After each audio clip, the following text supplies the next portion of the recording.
Assalamualaikum warahmatullahi wabarakatuh. Alhamdulillahilladzi ansha'akum wa ja'ala lakumus sam'a wal absara wal af'idah qalilan ma tashkurun.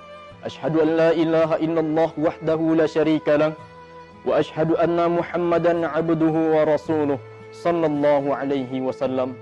Allahumma salli ala sayyidina Muhammadin nabiyyi ummi wa ala alihi wa sahbihi wa barik wa sallim.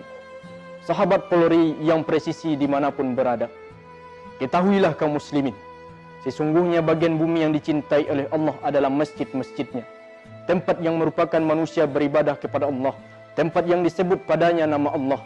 Maka Nabi Muhammad SAW, masjid diambil dari kata sajadah, masjid, tempat sujud, tapi tidak cukup dengan sujud sendirian.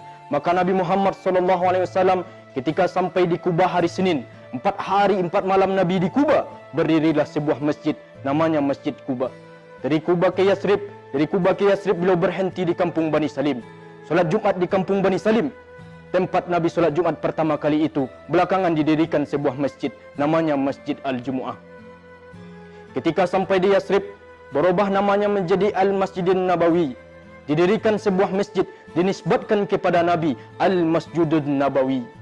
Hadirin rahimakumullah, Rasulullah SAW pernah bersabda, aku pernah bermimpi melihat Allah dalam keadaan yang indah sekali. Kemudian Allah pun mengatakan, apakah engkau tahu apa yang sedang diperbincangkan oleh malaikat di langit sana? Nabi menjawab, aku tidak tahu ya Allah. Rasulullah SAW pun mengatakan, Allah pun meletakkan kedua telapak tangannya di atas kedua pundakku, sehingga aku merasakan dinginnya di antara kedua dadaku, sehingga aku tahu apa yang sedang diperbincangkan oleh malaikat di langit sana tentang amalan yang menggugurkan dosa.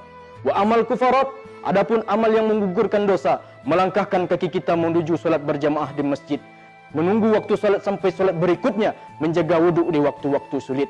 Syekh Syahrawi mengatakan dalam paparan tafsirnya, jika ada tempat yang diistimewakan dalam Al-Quran atau waktu yang dikultuskan dalam Al-Quran, maka tempat dan waktu itu bukan dikultuskan atau sekedar diramaikan di tempat dan waktu itu saja, tapi supaya suasana tempat dan waktu itu menyebar ke setiap waktu. Ramadan diistimewakan oleh Allah, bukan kita kultuskan Ramadannya, meramaikan saat Ramadan saja, tapi supaya suasana di tempat dan waktu itu menyebar ke setiap waktu. Suksesnya orang Ramadan, bagaimana setelah Ramadan, hidupnya seperti dalam keadaan Ramadan. Tayyib ikhwani aswada, rubbama aktafi bihadzal qadar minal khutbah, atas mahuli bi antawana amamakum jami'an, fastaghfikum alal aqta, syukran ala husni balatikum. Assalamualaikum warahmatullahi wabarakatuh. Ramadan